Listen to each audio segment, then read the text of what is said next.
이제 오늘은 주기도문에 대한 마지막 강해 설교를 시작하겠습니다. 그동안 재미없는 설교 들으시느라고 우리 어린 학생들 참 고생 많으셨습니다. 오늘까지만 참아주세요. 먼저는 주기도문의 역사적 배경을 짧게 살펴보겠습니다. 주기도문은 오늘 본문과 함께 누가복음 11장 2절로 4절에도 기록되어 있습니다. 그 본문에 앞서 누가복음 11장 1절에 보시면 예수님의 제자 중 한 명이 예수님께 부탁을 합니다. 주여, 요한이, 여기서 요한은 세례 요한입니다. 요한이 자기 제자들에게 기도를 가르친 것과 같이 우리에게도 가르쳐 주시옵소서. 가르쳐 주옵소서. 이렇게 기도를 가르쳐 달라고 부탁합니다. 왜 그랬을까요? 왜 이런 부탁을 했을까요? 예수님 당시의 유대인들에게는 이미 아주 유명한 기도문이 있었습니다. 없는 게 아니었어요. 있었어요. 하나는 카디쉬라는 짧은 형태의 기도문으로 설교 후에 회중들이 함께 낭송했습니다. 기도했습니다. 다른 하나는 18번의 축복기도, 즉 세모네 에스레라고 불리는 긴 형태의 기도문입니다. 이 18번 축복기도는 반드시 누구나 매일 3번씩 낭송했던 기본적인 기도문이었습니다. 이렇게 유대인에게는 이미 기도문이 있었어요. 없던 게 아니었어요. 그런데 왜 예수님의 제자는 예수님께 기도문을 가르쳐 달라고 하는 것입니까? 예수님 당시에는 하나님의 나라를 실현하기 위한 일련의 부흥 운동이 있었습니다. 먼저는 여러분들 잘 아시는 바리새인들의 운동이었습니다. 그들도 회개하고 율법을 지키고 헌신함으로써 메시아가 이 땅에 임해야 한다고 믿었습니다. 안 믿었던 게 아니에요. 또 하나는 1947년부터 발굴되기 시작한 사해 사본을 남긴 에센파였습니다. 에센파라고 하기도 하고요. 에센파입니다. 그들도 성경, 즉 당시의 성경은 신약이 아니에요. 구약만 성경이었겠죠. 당시의 성경, 즉 구약을 열심히 연구하고 율법을 잘 지키고 헌신했습니다. 마지막은 우리가 잘 아는 세례 요한입니다. 세례 요한의 메시지는 하나님의 나라를 맞을 준비로서 먼저 회개하라는 것이었습니다. 회개를 강조했어요. 이렇게 이들은 각자 공동체를 이루고 부흥운동을 하면서 자신들의 신학적인 이해와 신학적인 이상과 소망을 담아서 자신들의 공동체만을 위한 기도문이 있었습니다. 이제 새롭게 시작된 예수님의 공동체도 예수 공동체에도 하나님 나라 공동체의 정체성을 잘 나타내줄 기도문이 필요했고, 그래서 제자의 부탁에 예수님께서는 그 응답으로 주기도문을 가르쳐 주셨던 것입니다. 주기도문은 처음에는 18번 축복 기도와 함께 드려진 것으로 보입니다. 그러나 유대교와 초대교회가 분리되면서 18번 축복 기도는 초대교회에서 점점 사라지게 되었고, 대신 이 주기도문이 교회 공동체의 기본적인 공중 기도문으로 자리 잡게 되었습니다. 내가 어떻게 해야 최후의 심판을 받을 때 하나님의 영접을 받을 수 있을까? 마틴 루터가 이런 심각한 고민에 빠져 있었던 16세기 초반의 사람들은 용서의 확신이 다 사라져버리고 그랬잖아요.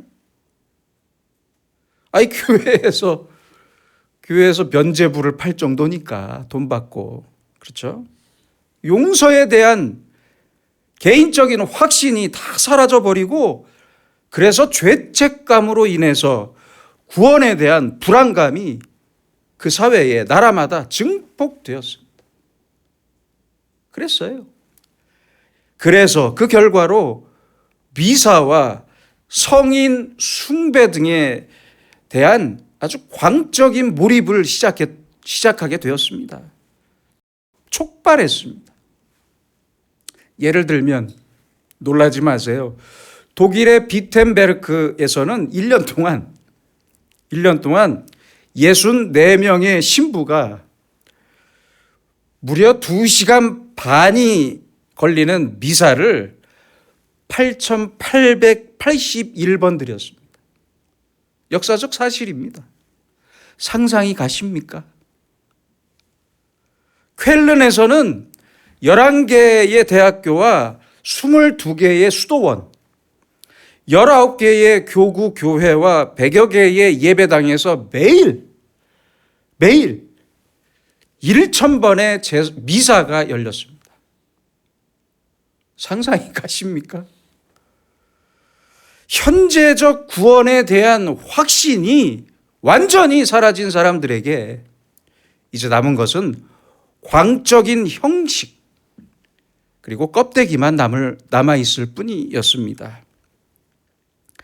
오늘도 지금의 문제도 바로 이 현재적 구원입니다. 여러분은 어떠십니까?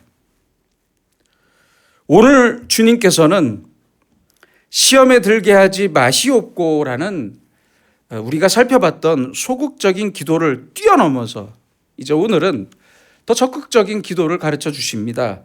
다만 악에서 구하시옵소서.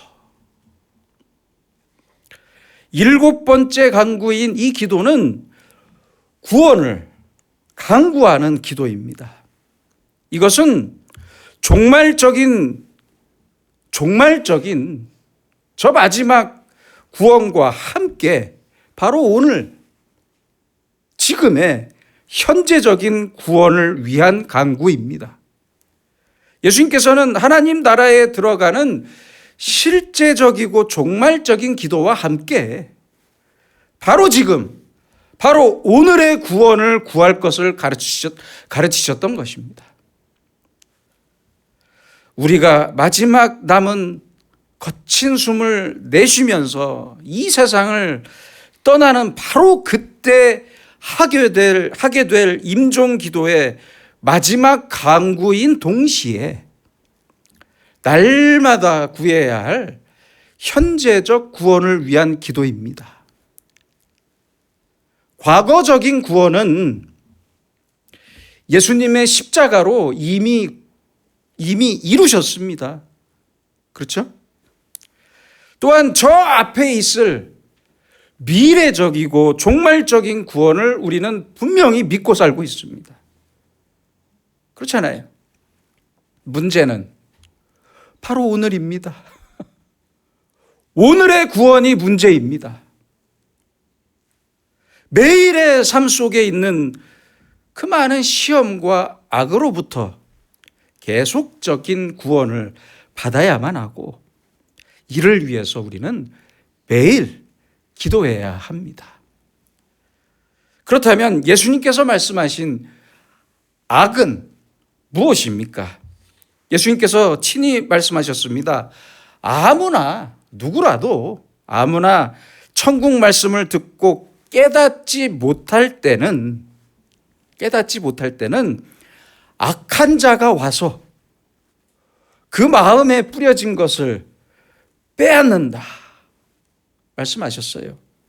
이 말씀은 악의 실제를 분명히 인정하시는 말씀입니다. 있어요. 악은 분명히 실제하는 실제적인 세력입니다. 이 악으로부터 내가 구원받기 위해서, 우리가 구원받기 위해서 기도해야 합니다. 내 힘으로는 착각하지 마세요. 제발 착각하고 살지 마세요. 내 힘으로는 이 악으로부터, 악의 세력으로부터 나를 구원할 수 없어요. 구원할 수 없다는 사실을 깨끗이 인정하고 매일의 기도로서 구원을 얻어야 합니다. 예수님께서 말씀하신 이 악의 직선적인 의미는 바로 악마입니다.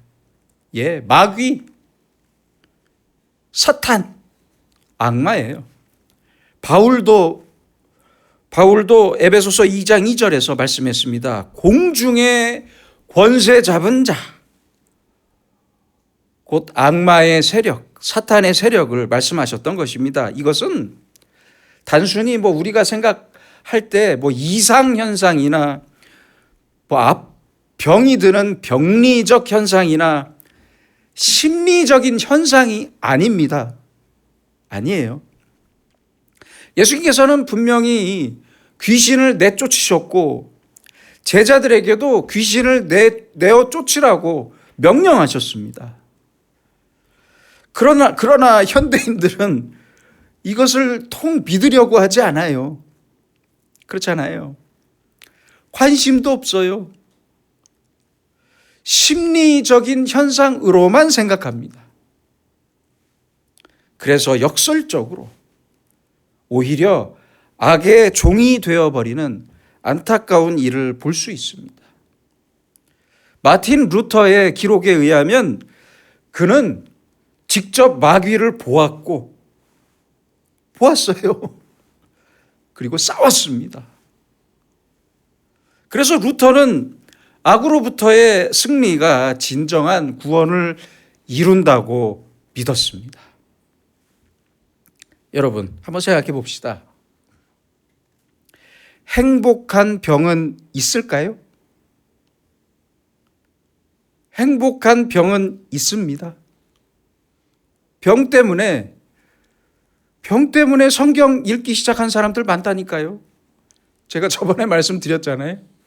그래서 행복한 병은 있습니다. 행복한 고난도 있습니다. 그러나 행복한 죄는 없습니다. 행복한 악도 없습니다. 없어요.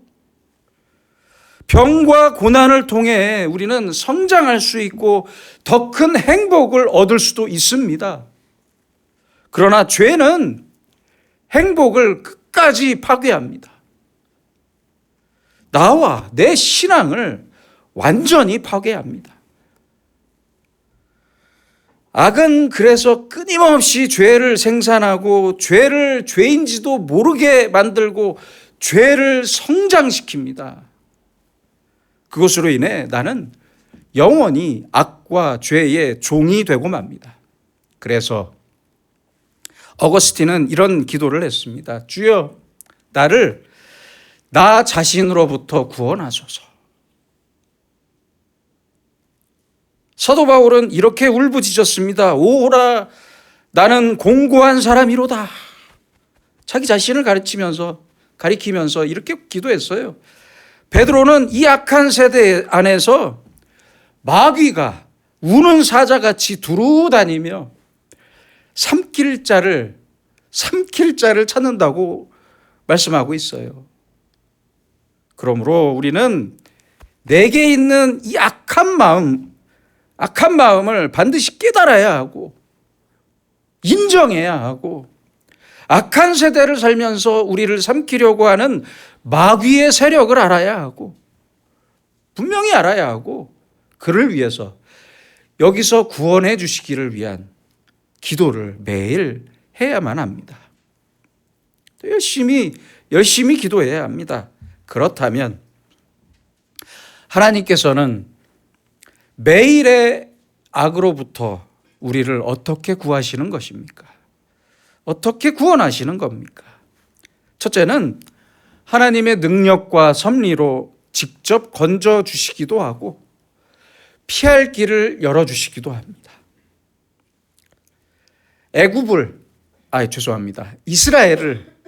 이스라엘을 애굽에서 건지듯이 다니엘을 사자굴에서 건지신 것처럼 우리를 건지십니다. 또한 기도하는 자에게 지혜와 능력을 주셔서 악을 피하게 하시고 악을 이기게 하십니다. 지혜와 영적인 판단력으로 악을 구별할 수 있게 해주시고 악의 정체를 재빨리 판단할 수 있게 해주십니다. 서양 속담에요, 마귀가 사람을 유혹할 때는 4가지의 말로 유혹한다고 해요. 첫째는 남들 다 하는 건데 괜찮다. 둘째는 이 정도 일은 별일도 아니다. 셋째는 딱 한 번만 더 하자. 넷째는 아직도 살 날이 많다. 그러니까 뭐라고 생각해요? 내일 기도하지 뭐. 내일 회개하지 뭐. 그러잖아요. 이런 악의 유혹에서 그 결과가 무엇이라는 것을 이미 미리 알 수 있게 지혜와 능력을 우리에게 주셔서 피할 길을 주시고 구원하십니다. 둘째는 믿음으로 이기게 하십니다. 믿음. 이 악한 세대를 이길 힘은 우리의 믿음에서 출발하는 것이고 이 믿음으로 인내할 수 있고 믿음으로 넉넉히 이길 수 있게 하십니다. 이 믿음과 인내의 능력은 오직 기도의 응답으로 주어지는 것입니다. 다른 데서는 얻을 수가 없어요. 기도예요. 셋째는 날마다 확증해 주시는 예수 그리스도의 사랑으로 이기게 하십니다. 예수 그리스도의 사랑. 예수님의 사랑, 이 사랑의 확증 속에서 날마다 나의 심장을 뛰게 하는 사랑의 감격이 악을 이길 수 있게 하십니다. 그 크고 확실한 사랑에 내가 감격하고 그 사랑의 포로가 되고 그 사랑에 미쳐야 합니다. 미쳐야 돼요. 그래서 사도 바울은 말씀합니다. 우리가 만일 미쳤어도 그 뜻이에요. 예수님 사랑에 미쳤다는 뜻이에요. 우리가 만일 미쳤어도 하나님을 위한 것이요 정신이 온전하여도 너희를 위한 것이니 그리스도의 사랑이 우리를 강권하시는도다. 예수님의 사랑에 미친 사람들에게 하나님 사랑의 능력이 나타납니다. 예수님의 사랑에 감사하고 그 사랑을 찬송할 때 모든 악을 이길 수 있습니다. 이길 수 있습니다. 마지막은 그리스도의 의를 힘입을 때 그의 의가 악을 이기게 하십니다. 제가 깜빡 잊고 페이지를 준비를 못했네요. 죄송합니다. 그리스도의 의를 힘입을 때 그 의가 악을 이기게 하십니다. 마틴 루터의 저서에 보면 마귀는 계속해서 루터를 찾아와서 괴롭혔다고 합니다. 너는 죄인이다. 너 같은 죄인이 무슨 종교개혁을 할 수 있겠냐. 옳은 말입니다. 틀린 말이 아니에요. 사실로 공격하는 거예요. 그렇습니다. 루터는 죄인이었습니다. 그러나 그는 솔라 피데, 오직 믿음을 외쳤습니다. 오직 믿음. 주님께서 나를 사랑하셔서 십자가로 의롭게 하신 나를 감히 누가 정죄하겠냐? 이렇게 마귀에게 따졌다고 합니다. 이것은 아주 중요한 외침이었습니다. 내 의가 아닙니다. 겸손하게 그리스도의 의를 힘입을 때 그 힘입은 의가, 그리스도의 의가 나로 하여금 악을 이기게 합니다. 이러한 7가지의 간구를 마친 후에 이제 마지막으로 하나님께 영광을 돌리는 송영의 기도로 주기도문은 끝을 맺게 됩니다. 나라와 권세와 영광이 아버지께 영원히 있사옵나이다. 아멘. 성경에 보시는 대로 이 송영은 괄호 안에 있습니다. 그렇죠? 괄호가 있어요. 그 이유는 이렇습니다. 여러분들 보시는 성경은 지구상에 원본이 없어요. 사본만 남았어요. 모두가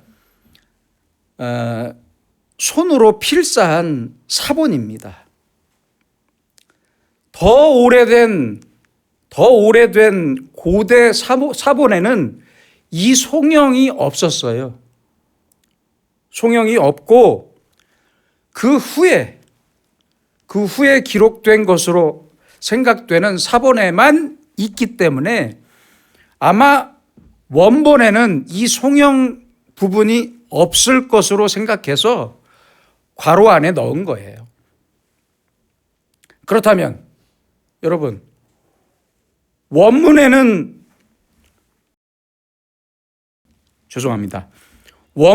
없을 것으로 생각되는 이 송영이 왜 뒤에 들어갔을까요?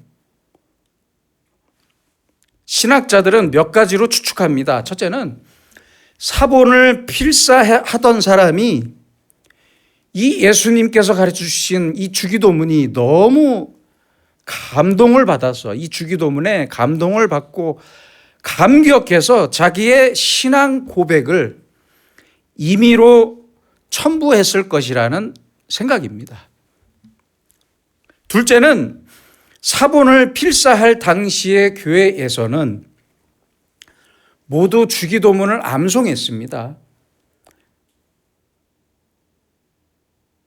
그래서 그 사람들은 모든 기도 후에 나라와 권세와 영광이라는 이 송영으로, 바로 이 송영 부분으로 기도를 마쳤기 때문에 이 송영에 익숙한 기록자가, 필사자가 자신이 기도하던 대로 첨부했을 것이라는 생각입니다. 마지막은 나의 헌신으로서 하나님께 영광을 돌리겠다는 다짐으로 기록했을 것이라는 추측입니다. 일반적으로 기도는 순서가 있습니다. 먼저 하나님의 은혜를 감사하고 내 죄를 회개하고 그리고 내가 원하는 간구를 합니다. 그리고 마지막은 헌신입니다. 헌신. 예수님께서도 겟세마네에서 기도하실 때 어떻게 기도하셨어요? 그러나 나의 원대로 마시옵고 아버지의 원대로 하옵소서. 이게 바로 헌신이에요. 언제나 우리 기도의 마지막에도 이 헌신의 기도가 반드시 있어야 합니다.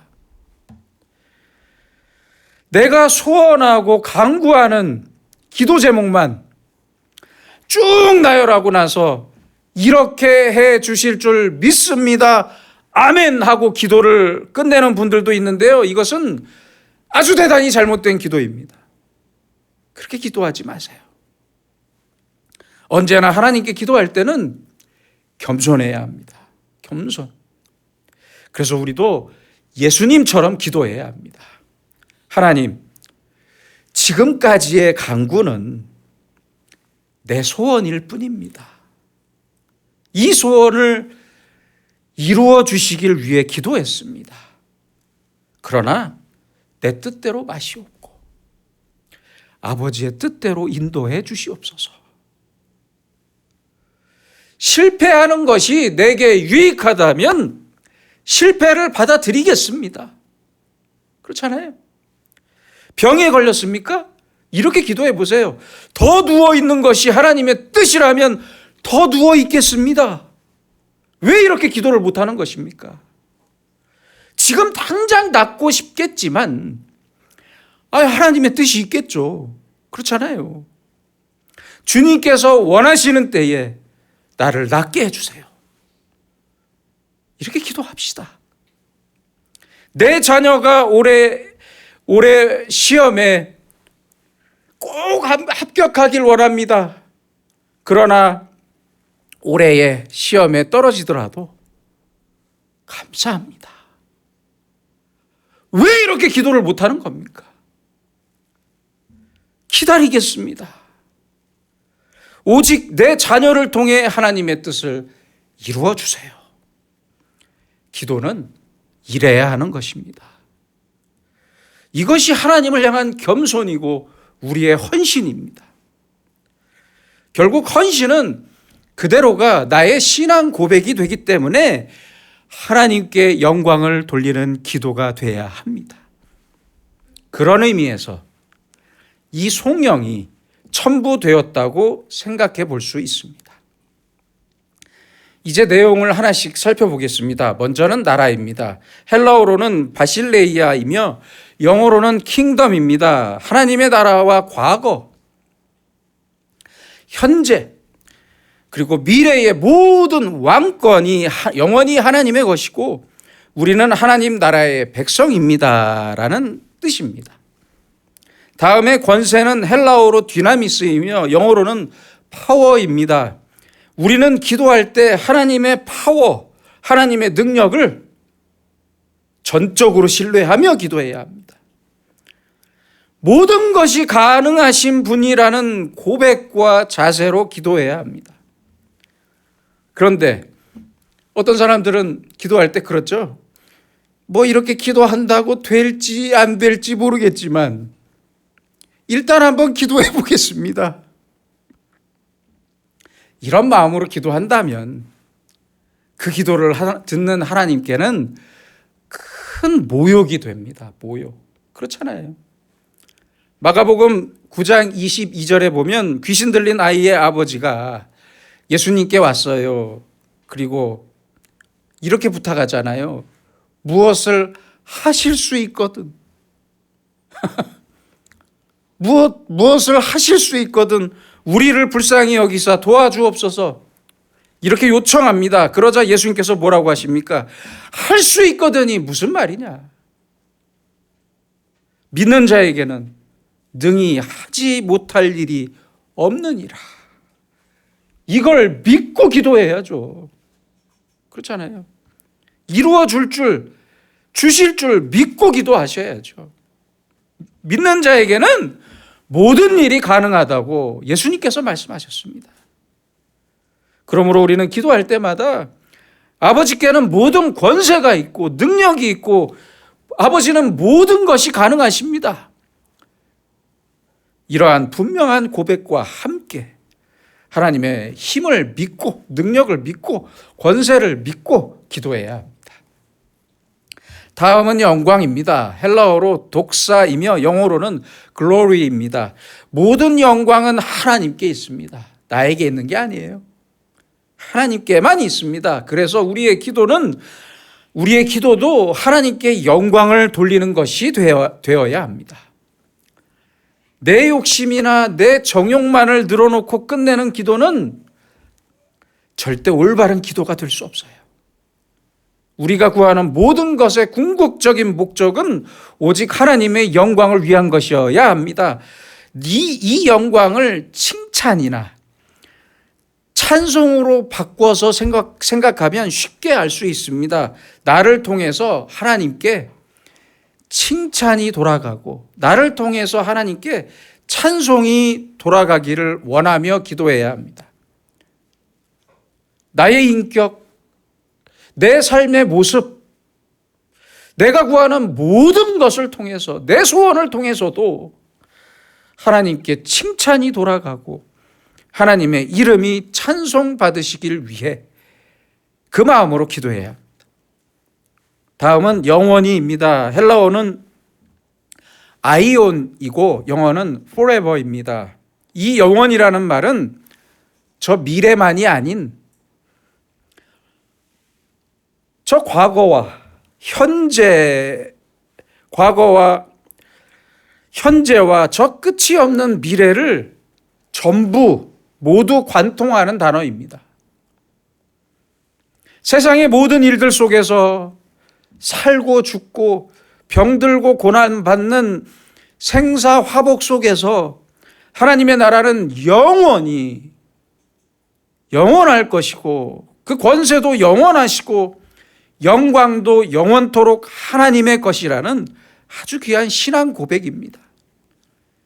우리는 죽는 그 순간에도 이 고백을 해야만 합니다. 마지막은 아멘입니다. 이것은 본래 히브리 단어였어요. 고대 히브리어였어요. 그런데 이게 그대로 헬라어, 즉 고대 그리스어에서도 그대로 쓰였어요. 영어로도 그대로 쓰였어요. 이 아멘은 진실과 믿음과 충성을 의미합니다. 모든 기도가 끝난 후에 아멘을 말하는 의미는 지금까지의 기도가, 나의 기도가, 우리의 기도가 모두 그대로 진실이며 그대로 이루어질 것을 내가 믿으며 기도한 대로 실천하겠다는, 믿는 데서만 그치는 게 아니에요. 내가 기도한 대로 내가 실천하겠다는 순종과 충성을 의미합니다. 아멘 했으면 이제 아무 이견 없이 잔소리하지 말고 딴 생각하지 말고 그대로 그 기도를 믿고 받아들여야 합니다. 그래서 아멘은 전적인 신뢰와 믿음과 헌신과 위탁을 말합니다. 이제 이렇게 오늘로 주기도문의 강해가 끝났습니다. 고생 많으셨습니다. 그러나 주님께서 가르쳐 주신 기도는 이제 끝이 아닙니다. 오늘부터 시작입니다. 날마다 새롭게 시작해야 합니다. 여러분에게 큰 고통이나 큰 슬픈 일이 생겨서 기도할 수 없거나 또는 병 중이라서 기도에 입이 떨어지지 않을 때에는 기억하세요. 짧게라도 주기도문을 외우세요. 그래야 합니다. 특별히 우리가 이제 수명이 다 돼서 이 세상을 떠날 때 주님께서 가르쳐 주신 이 주기도문과 함께 떠날 수 있다면 얼마나 큰 축복입니까? 그렇잖아요. 예수님께서 가르쳐 주신 주기도문처럼 바른 기도를 하는 자에게 하나님께서는 바른 믿음과 바른 신앙의 생활을 이어주실 것입니다. 또한 주기도문과 함께 우리의 간구와 기도가 날마다 우리 입에서 끊어지지 않을 때 주님께서는 우리의 기도를 아름답게 응답해 주실 줄 믿습니다. 기도하겠습니다. 사랑의 주님, 부족한 저희에게 주님께서 가르쳐 주신 기도를 알게 해 주시니 감사합니다. 오늘의 우리도 주기도문을 소중히 생각하면서 주님께서 가르쳐 주신 그대로 날마다 기도하는 주님의 제자로 살게 하옵소서. 날마다 구해야 할 것을 구하게 하시고 먼저 남을 용서하며 겸손히 헌신하는 저희가 되게 하셔서 하나님의 나라와 그 뜻을 이루게 하시고 하나님께서 주시는 지혜와 능력과 사랑과 은혜로 살게 하여 주시옵소서. 영원한 하나님의 나라를 소망하면서 하나님의 권세를 전적으로 믿고 날마다 하나님께 찬송과 영광을 돌리는 주님과 가장 가까운 사람들로 살게 하여 주시옵소서. 예수님의 이름으로 기도드립니다. 아멘.